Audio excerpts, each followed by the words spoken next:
இன்னைக்கு நம்ம பார்க்க போறது கிரீமி முட்டை குருமா.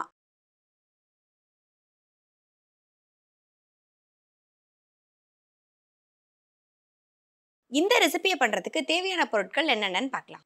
கிரீமி முட்டை குருமா செய்ய தேவையான பொருட்கள்: வேக வைத்த முட்டை 4, இஞ்சி 1 துண்டு, லவங்கம் 2, பட்டை 1, முந்திரி தேவையான அளவு, ஜீரகப்பொடி 1/2 டீஸ்பூன், கஸ்தூரி மேத்தி 1 டீஸ்பூன், கொத்தமல்லி தழை சிறிதளவு, தயிர் 1 கப், ஃப்ரெஷ் கிரீம் 1/2 கப், வெங்காயம் 1, பூண்டு 5 பல், பச்சை மிளகாய் 4, மிளகாய்த்தூள் 1 டீஸ்பூன், மஞ்சள் தூள் 1/4 டீஸ்பூன், மிளகுத்தூள் 1/2 டீஸ்பூன், கரம் மசாலா 1/2 டீஸ்பூன், உப்பு தேவையான அளவு, எண்ணெய் தேவையான அளவு.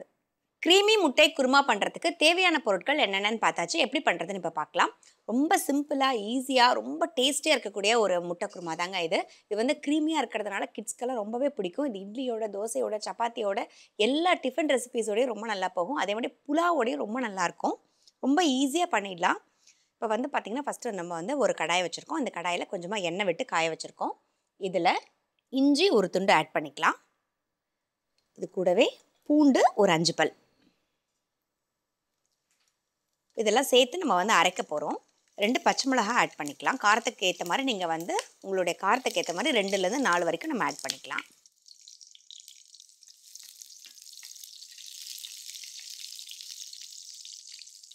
அடுத்ததாக இதில் நம்மக்கிட்ட இருக்க முந்திரியை ஆட் பண்ணிக்கலாம்.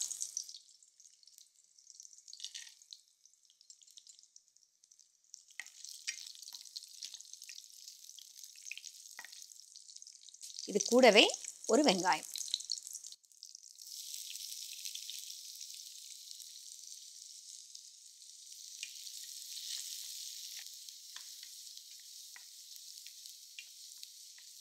இப்போ வந்து பார்த்தீங்கன்னா நம்ம வந்து சேர்த்திருந்த வெங்காயம் நல்லா வதங்கிருச்சு. இப்போ இதை ஆஃப் பண்ணிவிட்டு இதில் நம்ம ஒரு கைப்பிடி அளவுக்கு இதில் கொத்தமல்லி தழை சேர்த்துக்கலாம்.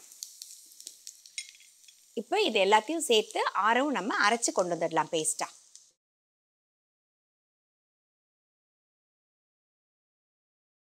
கிரீமி முட்டை குருமாக்கான மசாலாவை நம்ம வந்து அரைச்சி கொண்டு வந்தாச்சு. இப்போ வந்து பார்த்தீங்கன்னா ஒரு பக்கம் கடாயை வச்சுருக்கோம். இந்த கடாயில் கொஞ்சம் எண்ணெய் விட்டாச்சு. அடுத்ததாக இதில் கொஞ்சம் மஞ்சப்பொடி, இது கூடவே கொஞ்சம் மிளகாத்தூள், கொஞ்சம் உப்பு சேர்த்துட்டு இதில் நம்ம வச்சுருக்க முட்டையை ஆட் பண்ணிக்கலாம். உங்களுக்கு எத்தனை முட்டை தேவையோ அது இது மாதிரி நல்லா கீரல் போட்டு வச்சுக்கோங்க. இதை ஆட் பண்ணியாச்சு. இந்த மாதிரி நம்ம வந்து இதில் கீரல் போடும்போது உள்ளே நமக்கு மசாலா நல்லா சேர்ந்துடும்.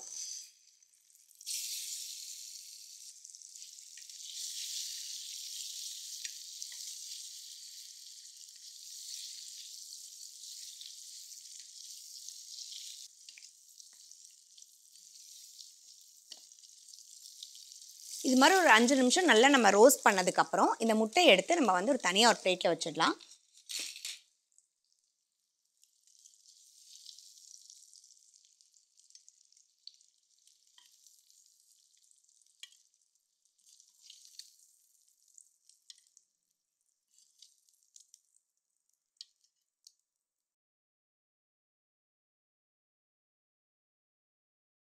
அடுத்ததான் இந்த கடாயிலேயே நம்ம இன்னும் கொஞ்சம் எண்ணெய் சேர்த்துக்கலாம்.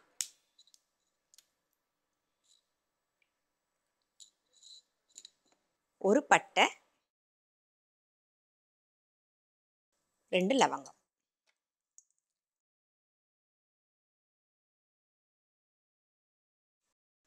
நம்ம அரைச்சி வச்சிருக்க மசாலாவை ஆட் பண்ணிக்கலாம்.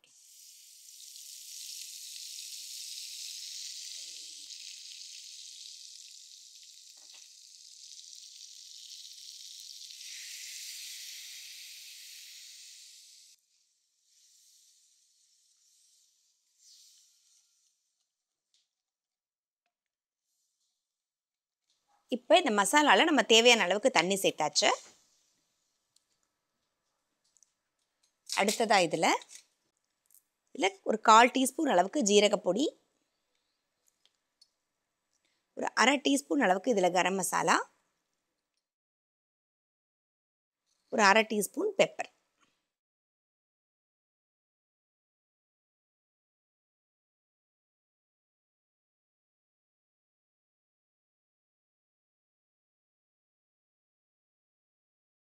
இப்போ இதில் நம்மக்கிட்ட இருக்க முட்டையும் ஆட் பண்ணிடலாம்.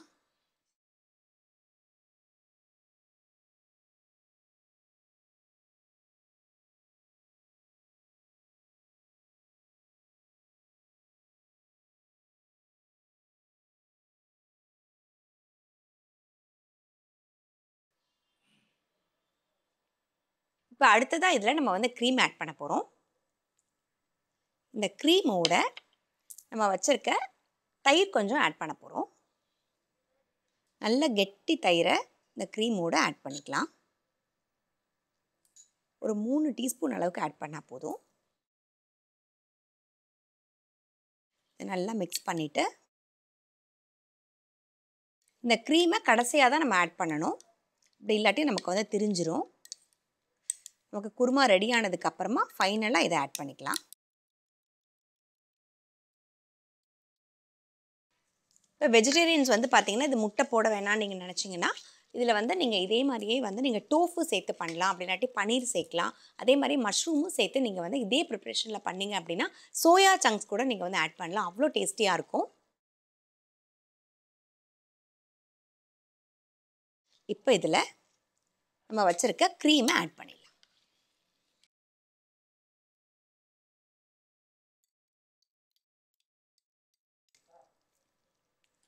க்ரீமை ஆட் பண்ணிவிட்டு இதில் ஃபைனலாக நம்ம வச்சுருக்க கஸ்தூரி மேத்தியை நல்லா க்ரஷ் பண்ணி இதில் ஆட் பண்ணிக்கலாம்.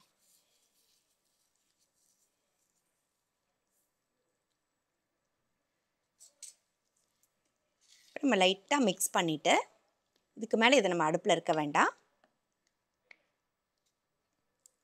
இதை நம்ம ஆஃப் பண்ணிவிட்டு சர்வ் பண்ணிடலாம்.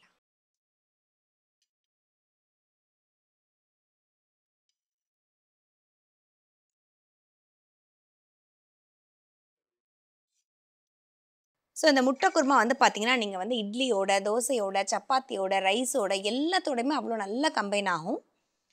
இதை வந்து பார்த்திங்கன்னா நீங்கள் புலாவ், கீ ரைஸ் அது கூட சர்வ் பண்ணிங்கன்னா அவ்வளோ எம்மியாக இருக்கும்.